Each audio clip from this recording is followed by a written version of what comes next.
GS में आप सभी का हार्दिक स्वागत है।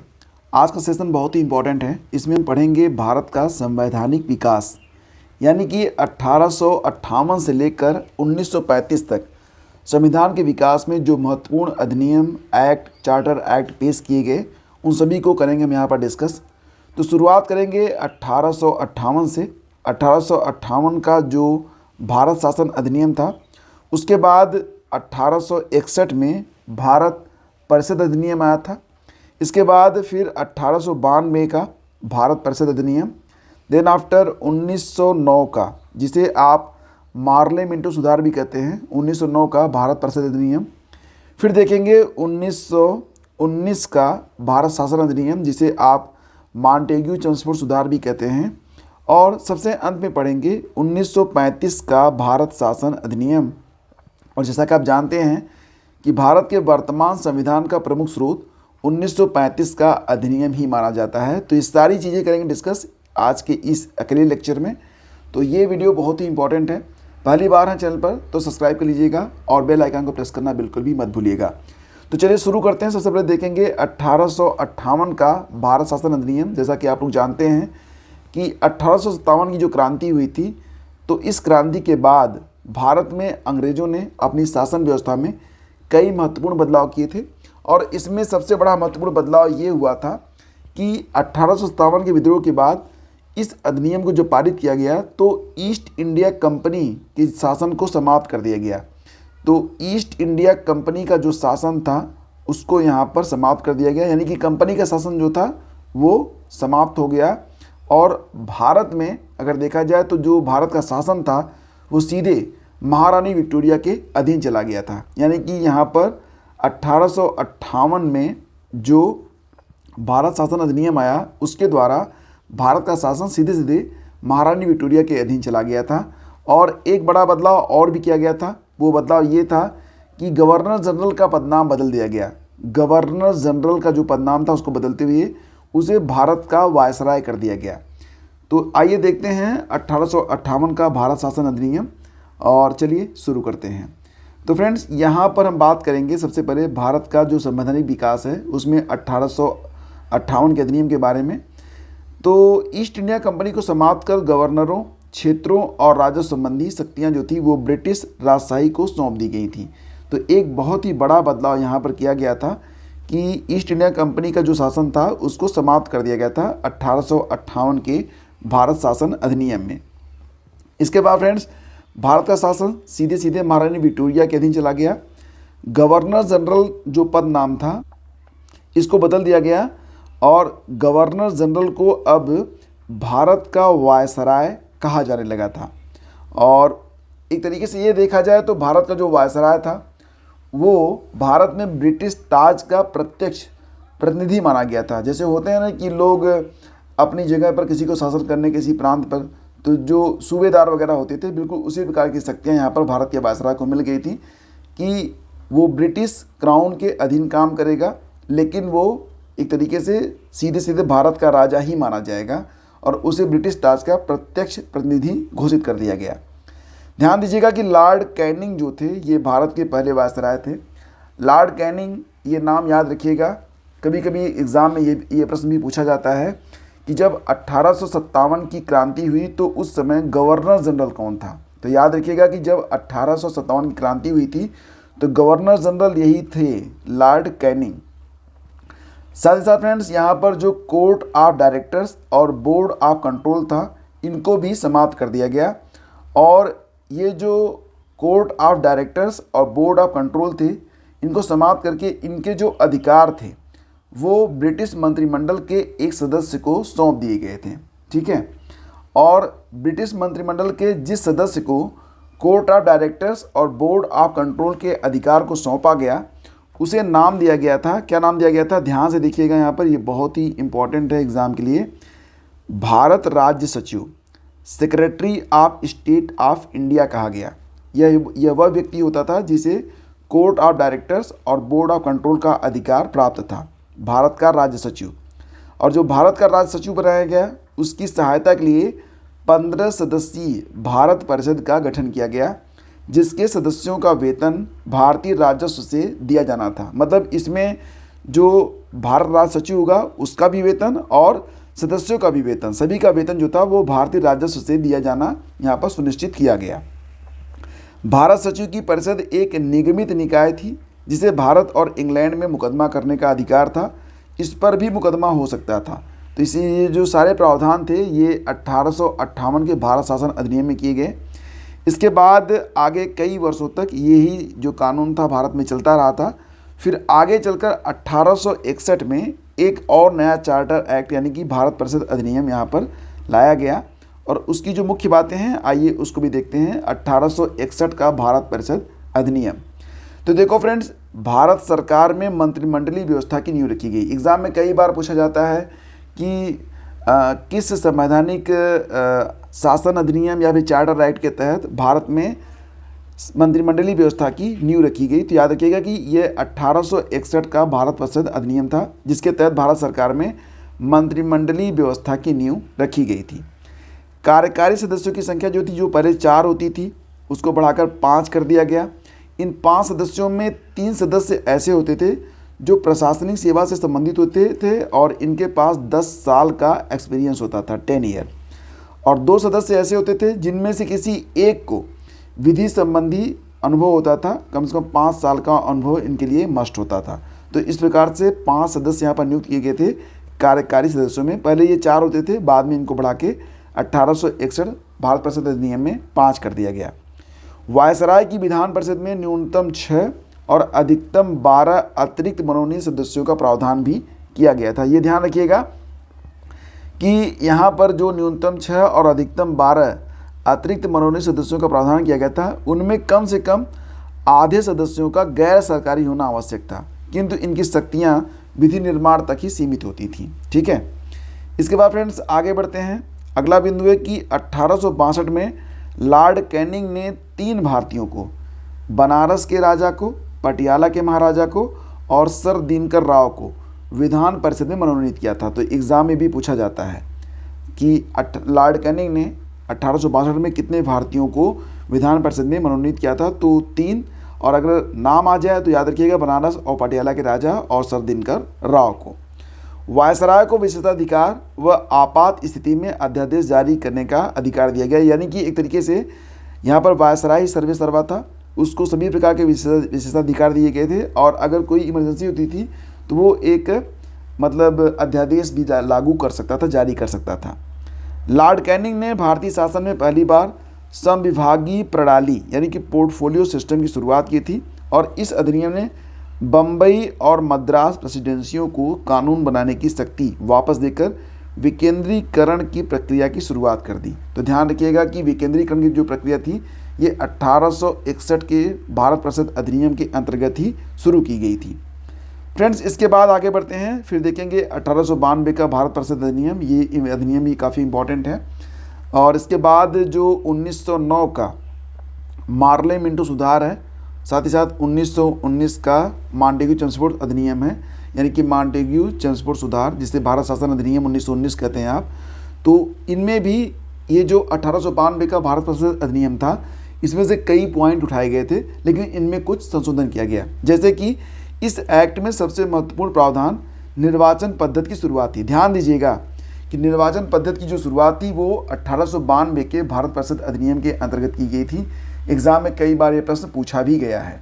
हालांकि इसमें निर्वाचन शब्द का प्रयोग नहीं किया गया था और ये जो निर्वाचन की प्रक्रिया थी ये अप्रत्यक्ष थी और जो निर्वाचित सदस्य थे उनको मनोनीत कहा जाता था। ठीक है, तो ये बातें याद रखिएगा कि निर्वाचन पद्धति की शुरुआत की गई थी, यह अप्रत्यक्ष निर्वाचन होता था और इसमें जो निर्वाचित सदस्य होते थे उनको मनोनीत संज्ञा जो है वो दी गई थी।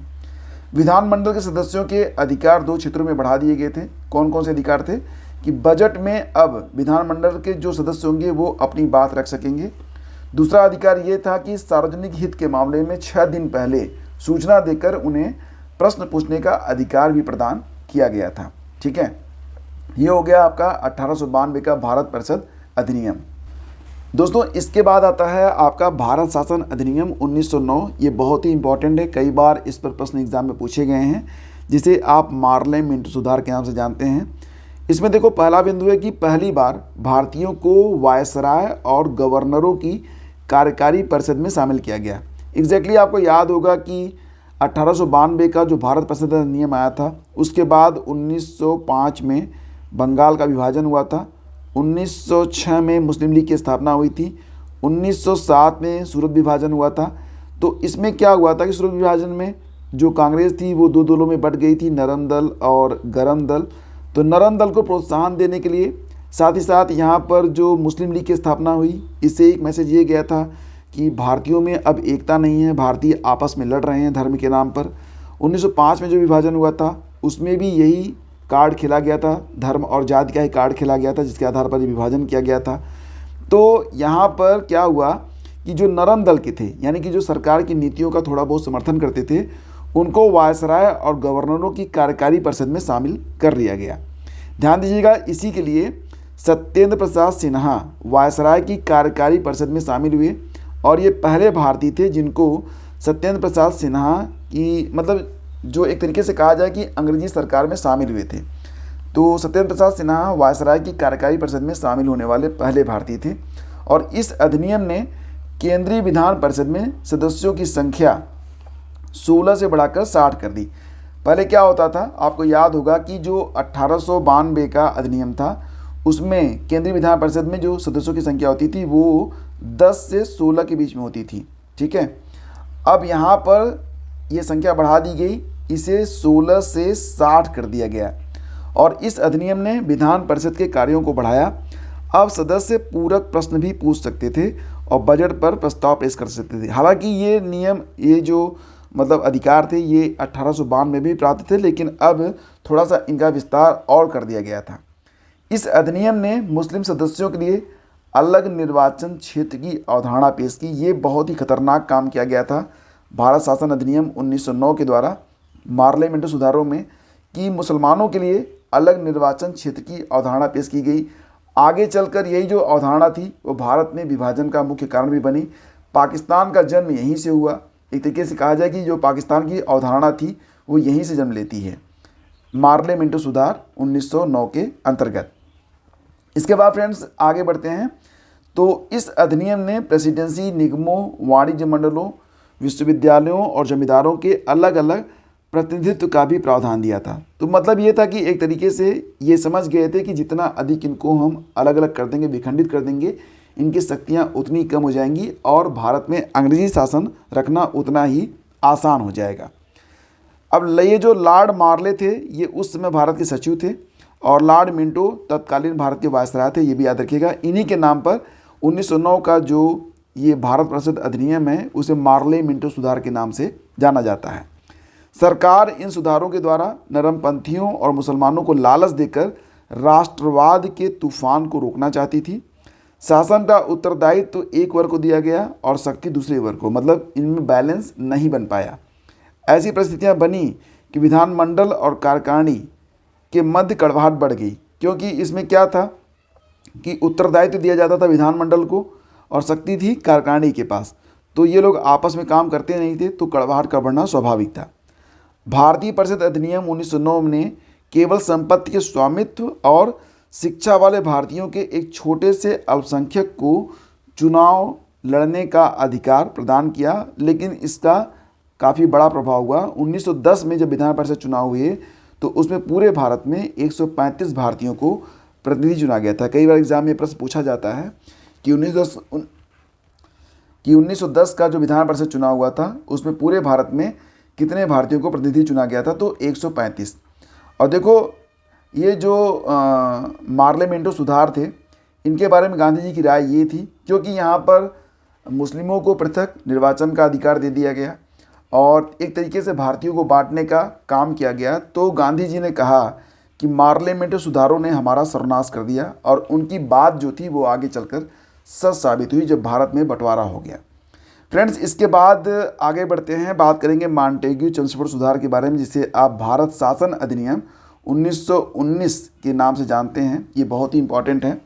और देखो, इस अधिनियम के अंतर्गत भारत में पहली बार द्विसदनीय व्यवस्था और प्रत्यक्ष चुनाव की शुरुआत हुई। मैंने आपको बताया था ना कि भारत में निर्वाचन पद्धति की शुरुआत हुई थी 1892 के एक्ट में, लेकिन आगे चलकर 1919 में प्रत्यक्ष चुनाव की शुरुआत कर दी गई थी और द्विसदनीय व्यवस्था की यहाँ पर जो प्रावधान था वो भी लागू किया गया। देखो क्या हुआ कि केंद्रीय और प्रांतीय सरकारों को प्रशासनिक तौर पर अलग अलग किया गया। ठीक है, तो केंद्रीय और प्रांतीय सरकारें जो थी वो प्रशासनिक तौर पर अलग अलग हो गई। केंद्रीय सूची में राष्ट्रीय महत्व के मामले शामिल थे, राज्य सूची में खास प्रांतों से जुड़े मामले शामिल थे। गवर्नर जनरल को अहम कार्यकारी अधिकार प्रदान किया गया। उदार तानाशाही यानी कि अधिकारियों द्वारा खुद को समृद्ध करने का अंत, और इस अधिनियम ने भारत के जवाबदेह प्रशासन की शुरुआत की थी। 1919 से लेकर 1929 तक यह कानून लागू रहा। 10 साल तक यह कानून जो था प्रभावी रहा। और ध्यान दीजिएगा कि यही कानून था, यानी कि 1919 का जो भारत शासन अधिनियम था, इसी के लिए साइमन कमीशन को 10 साल बाद इसका मूल्यांकन करना था।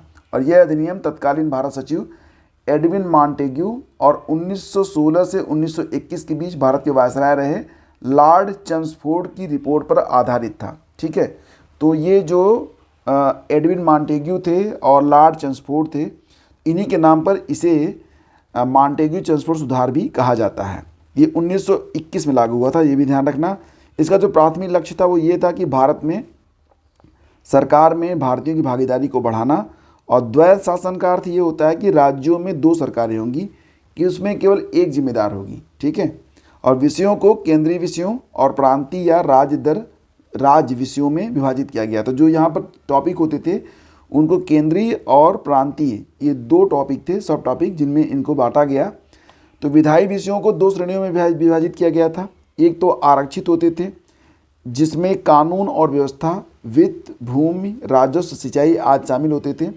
हस्तांतरित में शिक्षा, स्वास्थ्य, स्थानीय सरकार, उद्योग, कृषि, उत्पाद शुल्क आदि विशेष में शामिल होते थे। वायसराय को कोई भी विधेयक लाने का अधिकार था, लेकिन विधानमंडल को कोई भी विधेयक लाने से पहले वायसराय की अनुमति चाहिए थी। मतलब एक तरीके से वायसराय को विशेष शक्तियाँ अभी भी प्राप्त थी, वो कोई भी विधेयक लाने के लिए स्वतंत्र होता था। लेकिन अगर विधानमंडल कोई विधेयक लाना चाहता था तो पहले उसे वायसराय की अनुमति लेनी पड़ती थी। इस अधिनियम ने केंद्रीय विधानसभा में द्विसदनीय व्यवस्था की स्थापना की। ठीक है, तो जो केंद्रीय विधानसभा होती थी उसमें द्विसदनीय व्यवस्था की स्थापना की गई थी। आपको ध्यान रखना चाहिए, भारत शासन अधिनियम 1919 के द्वारा केंद्रीय विधानसभा में द्विसदनीय व्यवस्था की स्थापना की गई। इसमें जो विधानसभा था यह निचला सदन होता था। इसमें 145 सदस्य होते थे जिनका कार्यकाल 3 साल का होता था। और इसके बाद होता था राज्य परिषद, जिसे आप उच्च सदन कहते थे, और इसमें 60 सदस्य होते थे जिनका कार्यकाल 5 साल का होता था। भारत सचिव और गवर्नर जनरल को आरक्षित विषयों में हस्तक्षेप की अनुमति थी, और जो हस्तांतरित विषय थे उनमें हस्तक्षेप की क्षमता जो थी वो सीमित कर दी गई थी। विधेयकों और अध्यादेशों पर राज्यपाल सीधे जो है वीटो लगा सकता था। महिलाओं ने पहली बार मतदान किया था 1919 के भारत शासन अधिनियम के बाद। प्रांतीय स्वशासन की अवधारणा इसी एक्ट के द्वारा पेश की गई, और स्वशासन को सरकार की मान्यता, जिसमें होम रूल और नेशनलिस्ट लीग की मांगों को अपराधद्रोह नहीं माना जा सकता था। तो मतलब एक तरीके से इस शासन के द्वारा स्वशासन की जो अवधारणा थी उसको सामने लाया गया। अब बात यहाँ पर क्योंकि स्वशासन की हो रही थी, तो अब होम रूल हो या फिर नेशनलिस्ट लीग हो, इनकी मांगों को अपराधद्रोह नहीं कहा जाएगा, ऐसा इसमें प्रावधान किया गया। केंद्रीय विधानमंडलों की सीटें ब्रिटिशों की नज़र में प्रांत के महत्व के आधार पर वितरित की गई।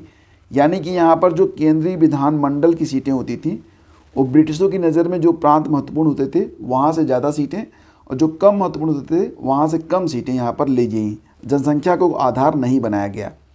1919 में इसके बाद रॉलेट एक्ट लागू किया गया, जिसने प्रेस और आवागमन की स्वतंत्रता पर गंभीर प्रतिबंध लगाया। आगे चलकर रॉलेट एक्ट के विरोध के कारण ही जलियांवाला बाग हत्याकांड भी हुआ था, आपको याद होगा। गवर्नमेंट ऑफ इंडिया एक्ट 1919 प्रशासन की इच्छा का संकेत था कि भारत में धीरे धीरे जिम्मेदार सरकार शुरू की जाए, लेकिन ऐसा संभव नहीं हो सका। इसके बाद फ्रेंड्स आता है आपका भारत शासन अधिनियम 1935। ठीक है, तो देखो ये जो भारत शासन अधिनियम 1935 है, तो इसके द्वारा भारत में संघीय शासन की स्थापना की गई। केंद्र व प्रांतों के बीच सत्ता का विभाजन किया गया। प्रांतीय स्वायत्तता की शुरुआत की गई, और भारतीय संविधान का जो प्रमुख स्रोत है वो 1935 का एक्ट ही है। ये मैंने आपको शुरू में ही बताया था। भारत में सर्वप्रथम संघीय शासन प्रणाली की नींव रखी गई थी। भारत शासन अधिनियम 1935 के द्वारा संघ की 2 इकाइयाँ थीं। कौन कौन सी? ब्रिटिश भारतीय प्रांत और देसी रियासतें। हालांकि संघीय व्यवस्था कभी भी अस्तित्व में नहीं आई, क्योंकि जो देसी रियासतें थीं इन्होंने इसमें शामिल होने से मना कर दिया था। और देखो यहाँ पर भी वही थी कि जो अवशिष्ट शक्तियाँ थी वो वायसराय के पास थी, यानी कि अभी भी वायसराय जो था वो सबसे अधिक शक्तिशाली होता था। केंद्र व राज्यों में शक्तियों का बंटवारा कर दिया गया, राज्य में द्वैध शासन समाप्त कर दिया गया। तो राज्य में द्वैध शासन को समाप्त कर दिया गया था और केंद्र में द्वैध शासन को लागू किया गया था। ये कई बार पूछा गया प्रश्न है, इसको बिल्कुल आप रट लेना। राज्य में द्वैध शासन समाप्त और केंद्र में द्वैध शासन लागू। इस अधिनियम ने केंद्र व इकाइयों के बीच 3 सूचियां बनाई थी, यानी कि जो शक्तियों का बंटवारा किया गया वो 3 सूचियों के आधार पर किया गया था।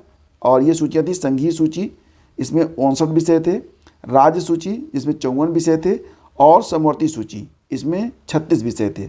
इन्हीं के आधार पर शक्तियों का बंटवारा किया गया। दलित, मजदूर और महिला हेतु अलग निर्वाचन की व्यवस्था की गई, यानी कि ये और भी खतरनाक कर दिया गया था। इसमें जो दलित थे, मजदूर थे, महिलाएं थीं, इनके लिए अलग निर्वाचन की व्यवस्था की गई।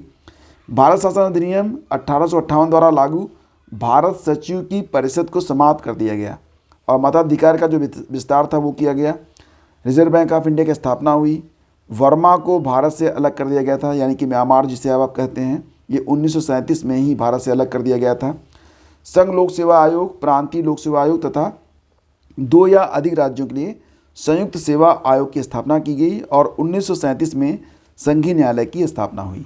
तो फ्रेंड्स, यहाँ पर ये सारी चीज़ें आपने यहाँ पर देखा। भारत का संवैधानिक इतिहास के अंतर्गत 1858 से लेकर 1935 तक में जो भारत का संवैधानिक विकास हुआ, उसके अंतर्गत यहाँ पर जितने भी महत्वपूर्ण भारत शासन अधिनियम या फिर भारतीय परिषद अधिनियम आए थे, सभी के बारे में हमने यहाँ पर चर्चा की। तो उम्मीद करता हूँ कि ये सेशन आपके लिए काफ़ी यूज़फुल रहा होगा। वीडियो को लाइक और शेयर आप लोग कर दीजिएगा। मिलते हैं आपसे अगले वीडियो में। पहली बार हैं तो सब्सक्राइब कर लीजिएगा। Thank you.